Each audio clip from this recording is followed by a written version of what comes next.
आप सभी प्यारे भाइयों बहनों को मेरा प्यार भरा नमस्कार। जैसा कि आप सभी को पता चल चुका है कि यूपी पीसीएस की ऑफिशियल आंसर की आ चुकी है और पूरा उम्मीद है कि आप सभी लोग मिला चुके होंगे।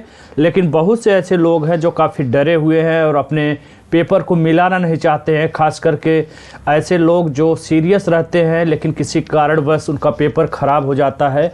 बहुत से ऐसे लोगों का मेरे पास कॉल लगातार आ रहा है कि उनका जीएस तो बहुत अच्छा हुआ है लेकिन सीसेट ख़राब हो गया है और कुछ पॉइंट में या 1-2 नंबर से फेल हो रहे हैं। तो आप सभी को सबसे पहले तो मैं ये बताना चाहूँगा कि मैंने सीसेट के ऊपर बहुत ही अच्छा स्ट्रेटजी बताया था जिसे फॉलो जिसने किया है, कुछ लोगों का कहना है कि मैंने फॉलो किया उसमें अच्छा खासा उनका स्कोर हो गया है, फेल होने से बच गए हैं।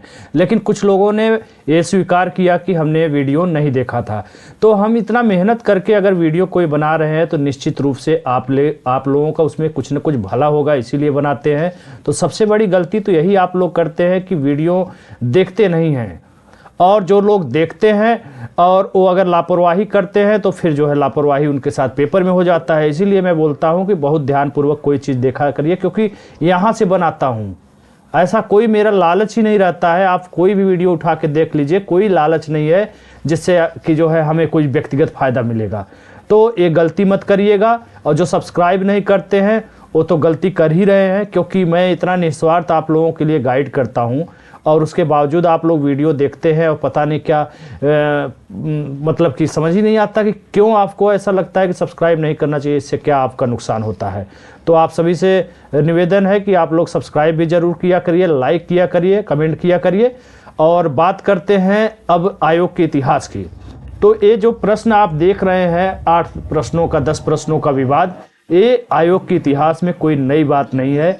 मैंने आज से 4-5 दिन पहले टेलीग्राम में आप लोगों को कमेंट किया था कि जब आयोग का आंसर किया जाए तभी आप लोग मिलाइएगा, बाकी किसी कोचिंग से किसी चैनल से मिलाने की आवश्यकता नहीं है, क्योंकि 8 से 10 नंबर का अंतर जरूर आ जाता है। और हुआ वही, 8-10 नंबर का अंतर आ गया। तो कहने का मतलब है कि विवादित है तो ये पुराना इतिहास है, इसमें कोई आश्चर्य की बात नहीं है, इससे घबराने की ज़रूरत नहीं है। बस एक काम जरूर करिएगा, खास करके जिसको पीसीएस सीरियसली देना है, आपत्ति भेजने का जरूर कोशिश करिएगा। उसका बाकायदे नोटिस टेलीग्राम पे पड़ा हुआ है, उसमें डेट है और कैसे आपत्ति करना है पूरा उसका फॉर्मेट दिया हुआ है स्वयं आयोग ने। मेरिट की बात करें तो मेरिट निश्चित रूप से ये जो पेपर हुआ है पीसीएस का, निश्चित रूप से इसमें परिवर्तन पूर्व की अपेक्षा आपको देखने को मिलेगा। कितना मिलेगा इस पर भी आगे चर्चा करेंगे, बने रहिएगा साथ में। और इससे किसका नुकसान होता है, किसका प्रश्न घटता है, किसका बढ़ता है, ये भी खेल होता है। कभी कभी मेरिट किसी का ज़्यादा रहता है, प्रश्न मेरिट मीन्स क्वेश्चन ज़्यादा रहते हैं, पता लगा जो है ज़्यादा वाला बाहर हो गया और कम वाला अंदर हो गया। ये विवाद बना रहता है, किसके कारण? ये जो विवादित प्रश्न दे देते हैं। और बड़ी ही अफसोस की बात है कि 150 प्रश्न ये लोग सही सलामत नहीं बना पाते हैं, और ये आज का नहीं, इनका 20 साल का पुराना इतिहास रहा है। तो आंसर की तो आप लोग मिला लिए होंगे, मैं इसको क्या मिलवाऊं। मेन मुद्दा मेरा था कि जो गंभीर है, सीरियस है, जिनको लगता है मेंस देना चाहिए, तो मुझसे बहुत से लोग, सैकड़ों आज लोगों का फ़ोन आया, कॉल्स आया, तो उसमें लोग पूछ रहे थे मेरिट क्या करें, कैसे करें। तो स्ट्रेटजी के लिए मैंने बताया था। तो आंसर की तो आप लोगों ने मिला ही लिया होगा। इसमें से 8 प्रश्न जो विवादित है वो भी आपको मिल गया होगा, और नहीं मिलेगा तो मैं लिस्ट आपको भेज दूंगा। और दूसरी बात, जिस चीज़ का आप लोग इंतज़ार कर रहे हैं कि आरओ की सर तैयारी कैसे करें, क्या करें, तो कई बार मैं बता चुका हूं। और पीसीएस का प्रूफ की बात है तो वो भी मैं बिल्कुल दूंगा और उस पर काम कर रहा हूं। लेकिन थोड़ा आप लोग हमको समय दीजिए, क्योंकि कुछ व्यक्तिगत कार्य भी निकल जाता है बीच में। और आप लोगों को बताना चाहूँगा कि पिछली बार जो दिया तो उसमें बहुत मेहनत लगा था, 10-10, 12-12 घंटे काम करना पड़ता है उसमें, तब जा कर के होता है। तो सब्र करिए, जो कहा हूँ उससे पीछे नहीं हटूंगा, उसकी तो चिंता बिल्कुल मत करिएगा, वो सब करूँगा, धीरे धीरे मैं देता जाऊँगा, उस पर पूरा यकीन करिए।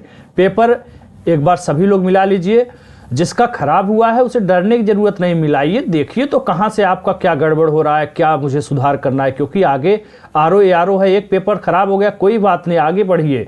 ऐसे जीवन में बहुत से पेपर खराब होते हैं, अच्छा होते हैं, इसका मतलब नहीं है कि उसका टेंशन लेकर के आप अगला खराब कर लीजिए। अगले पेपर तैयारी करिए, कोई टेंशन लेने की ज़रूरत नहीं, बिल्कुल टेंशन 1% नहीं। परीक्षा फिर से मिलेगा, सुधार करिए, देखिए कहाँ पर कमी रह गई है, उन सब चीज़ों को सुधार करिए और आगे बढ़िए। अगला पेपर मत खराब करिए, ठीक है। और आगे आपके पास बहुत अच्छे चांस पड़े हुए हैं। तो ये सब मैं अब आंसर क्या मिलवाऊंगा, इसमें समय बहुत लगेगा, आप लोग खुद मिला लिए होंगे। विवादित प्रश्नों की बात है तो लिस्ट में टेलीग्राम पे दे दूंगा, और उसका साक्ष्य कहाँ है वो भी मैं देने की कोशिश करूंगा। एथेंटिक साक्ष्य जो मिल जाएगा उसे आप लगाइएगा। ये नहीं है किसी गाइड से या घटना चक्र से उठा के ले जाइएगा, तो वो आयोग नहीं मानेगा। तो एथेंटिक जो स्रोत होगा उसे मैं बता दूंगा कि कहाँ से आप उसे दे सकते हैं, ठीक है। वो सब चीज़ें भी मैं दे दूंगा। प्रश्न कौन कौन से विवादित है वो दे दूंगा। आंसर की से ज़रूर मिलाइएगा प्रश्नों को, ठीक है। और मिला करके अपने आप को आकलन करिए अपने आप का कि कहाँ पे हमसे चूक हुई है, किस पोर्शन में मेरे प्रश्न ज़्यादा गलत हो रहे हैं, कहाँ से हमें सुधार करना है। ये सब फ़ायदा मिलता है, डरने की कोई आवश्यकता नहीं। बात करते हैं कट ऑफ की। देखिए कट ऑफ वगैरह मैं ये सब चीज़ें बताता नहीं हूँ, लेकिन एक अनुमानित जो बात है उस पर बात करेंगे हम। तो अनुमान जो मैंने लगाया है मेरे एक्सपीरियंस से लोगों का देखते हुए, तो ये जो बेस है जनरल का ना, इसी को आप बेस बना लो 80 का। 80 ±2 कर लीजिए। पेपर का लेवल आप देख लीजिए, और बहुत कुछ डिपेंड आपके सीट के ऊपर भी करता है। ध्यान रखिएगा, यदि सीटें जैसा कि मार्केट में है 1000, मैं कह रहा हूँ 1800, 1100, 1200 जो भी होगा, अगर ये है तो बहुत अच्छी बात है, बहुत खुशी की बात है, ये आपके लिए बहुत अच्छी चांस है। फिर भी अगर 500 से 600 या 700 के आसपास रहे सीट तो भी ख़राब नहीं है, ठीक है। इसमें आपको एक सीट लेना है, और सीट किसी को भी मिल सकता है, बस कोशिश करना होता है, ठीक है। परेशान होने की ज़रूरत नहीं। ये जो मार्केट में है इस पर मैं थोड़ा सा विश्वास इसलिए नहीं करता हूँ, और हो जाए तो कोई आश्चर्य की बात भी नहीं है, लेकिन इस पर मैं थोड़ा सा अभी यकीन इसलिए नहीं करता हूँ क्योंकि 2019 से मैं लगातार सुन रहा हूँ कि 2019 में भी 1000 है, 20 में भी 1000 प्लस रहेगा, 21 में भी रहेगा, 22 में भी रहेगा, 23 में भी रहेगा।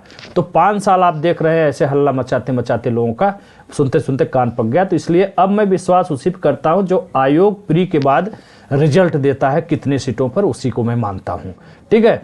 ईश्वर करे कि सीटों पे ज़्यादा 1000 क्या 1500 सीटों पे रिजल्ट आ जाए, लेकिन ये आपको तभी पता चलेगा जब प्री आएगा। 250 के आसपास पे नोटिफिकेशन आया था, नॉर्मली होता है 150-200 सीटें बढ़ जाती हैं, और इनका क्या स्रोत है या 500 तक हो जाएगा। अगर 500 से ऊपर है तो सर्वोत्तम है, बहुत अच्छी बात है, तो कट ऑफ पे उसका भी फर्क पड़ेगा। तो एक मोटा मोटा मैं बहुत न मैं 1200 मान रहा हूँ न मैं 500 मान रहा हूँ। अगर मैं 700-800 सीटों को मान करके मेरिट की बात करूँ तो मैं 700-800 सीटों पे ही बात कर रहा हूँ कि जो एक कट ऑफ मेरे अनुमान से मैं जो बता रहा हूँ 700 से 800 सीटों पर, वो एक मान के चलिए कि यही 80 के आसपास। EWS का आप पिछले बार से कई बार से देख रहे होंगे कि EWS का 1-2 प्रश्न ज़्यादा ही रहता है, नॉर्मली एक प्रश्न, इसलिए यहाँ पे एक प्रश्न को बढ़ा दिया गया है। UPSC में तो 3-4 प्रश्नों का लाभ मिल रहा है, अभी मेरिट कम जाती है EWS में, लेकिन UPPCS की बात करें तो 2-3 बार से EWS का मेरिट ज़्यादा ही रहा है जनरल और OBC की अपेक्षा, ठीक है। जनरल OBC मेल की बात करें तो यहाँ पे 80 ±2 यही बेस बना लीजिए, इसी के आसपास अपनी कैटेगरी वाइज घटा दीजिए। फीमेल का जहाँ तक उम्मीद है 75 ±2 कर लीजिए, उसी प्रकार से SC 70 ±2, ST 65 ±2, और एक्स सर्विसमैन का 60 के आसपास मान के चलिए।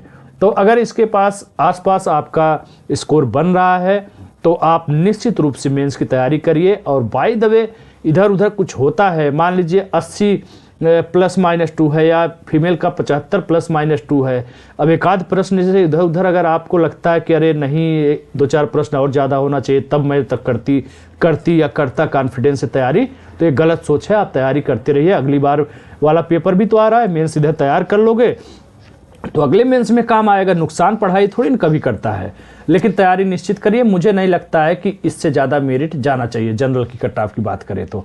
उसी अनुसार से अगर 80 ए है तो उसी हिसाब से घटा बढ़ा लीजिए अपने कैटेगरी हिसाब से, ठीक है। यही है, बाकी आप लोग कोशिश करिएगा कि अगर आप मजबूत दावेदार हैं, जैसे कोई सीसेट से अभी एक सज्जन फ़ोन किए थे मेरे पास, तो 32.6 कुछ बन रहा है उनका कार्ड फिट के, तो 2-3 प्रश्न का विवाद उसमें सीसेट वाले पेपर में भी है।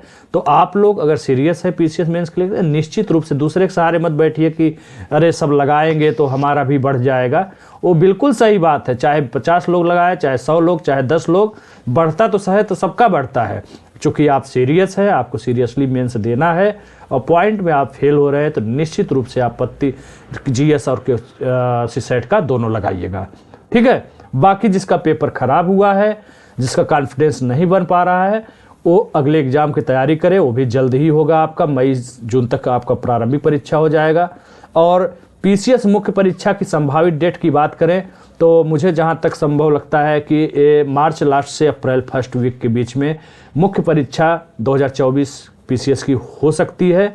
और आरओ की बात करें तो तीसरे से चौथे सप्ताह के बीच में अप्रैल माह में प्रारंभिक परीक्षा आरओ का आयोजित हो सकता है। उसके लगभग 3-3.5 महीने बाद आरओ का मेंस भी होगा। और प्री की बात करें तो अप्रैल के बाद 2025 पीसीएस प्री भी हो सकता है, मई से लेकर जून तक। कैलेंडर की बात करें तो जनवरी फर्स्ट वीक तक 10 जनवरी तक कैलेंडर देखने को आपको मिल सकता है। ठीक है। और बाकी जो आप लोग इंतज़ार कर रहे हैं, बेसब्री से बार बार कमेंट करते हैं, वो सब मैं देख रहा हूँ और काम कर रहा हूँ। कल मुझे थोड़ा सा जाना है, 2-3 घंटे दोपहर में काम है। आधा काम मैंने करंट का कर लिया है, आधा बाकी है। वो सब कर करके मैं देता रहूँगा। निश्चिंत रहिए, शांति से पढ़ाई करिए और मैं अपना काम करता रहूँगा। ठीक है। बाकी बहुत से लोगों का जो फ़ोन आ रहा है, मैसेज आ रहा है कि सर बैच स्टार्ट करिए आरओ को फोकस करके, तो मैं उस पर भी विचार करता हूं। अगर पर्याप्त संख्या लोग आते हैं 40-50 लोगों का मैसेज आ चुका है। कम से कम हमको भी चाहिए कि आप लोगों के लिए अगर मैं कुछ करूं तो उसमें पूरा मुझे समर्पित होना पड़ेगा, पूरा समय देना पड़ेगा। और मैं ऐसा नहीं करने वाला हूं कि टेस्ट सीरीज़ 8-10-12 ठो दे दिया, 700-800 रुपया फीस ले लिया और मैं बैठ गया। नहीं, लगूंगा तो दिन रात जितना आप मेहनत करोगे उसका दुगुना मैं करूंगा, तब जा कर के बेहतरीन करा पाऊंगा। ठीक है। उसके लिए मुझे भी लगना चाहिए कि मैं समय दे रहा हूं तो मेरे पास इतना संख्या है और कुछ मुझे भी फ़ायदा हो रहा है, कुछ आपको भी फ़ायदा हो रहा है, तो निश्चित रूप से सारा काम छोड़ करके आपके साथ 3 महीने का 6 महीने लगा रहूँगा। लेकिन उसके लिए मुझे देखना पड़ेगा कि कितनी संख्या। चूँकि चैनल अभी नया है इसलिए मैं किसी बैच वगैरह को लिए कहता ही नहीं हूँ, क्योंकि अभी संख्या बढ़ जाएगी, लोगों का विश्वास बढ़ जाएगा तो लोग आएंगे तो अपना फिर कार्यक्रम शुरू किया जाएगा। अभी तो मैं ऐसे ही शौकिया आप लोगों को गाइड करता रहता हूं कि यहाँ से पढ़िए, वैसे पढ़िए, वैसे पढ़िए, और उसका प्रूफ भी देता हूं। ऐसा नहीं है कि आप पढ़े लिखे नहीं, आप सभी को सब पता है क्या पढ़ना चाहिए क्या नहीं पढ़ना चाहिए, लेकिन सटीक स्रोत क्या होना चाहिए, सब चीज़ें मेरे पास जो अनुभव है, बुद्धि दिया है भगवान ने थोड़ा बहुत, मैं उसे शेयर करता रहता हूँ। आप लोगों को अच्छा लगे तो फॉलो करिए, अन्यथा कोई बात ज़बरदस्ती तो है नहीं। ठीक है। चलिए मिलते हैं अगले वीडियो में। धन्यवाद, नमस्कार, जय हिंद, जय भारत।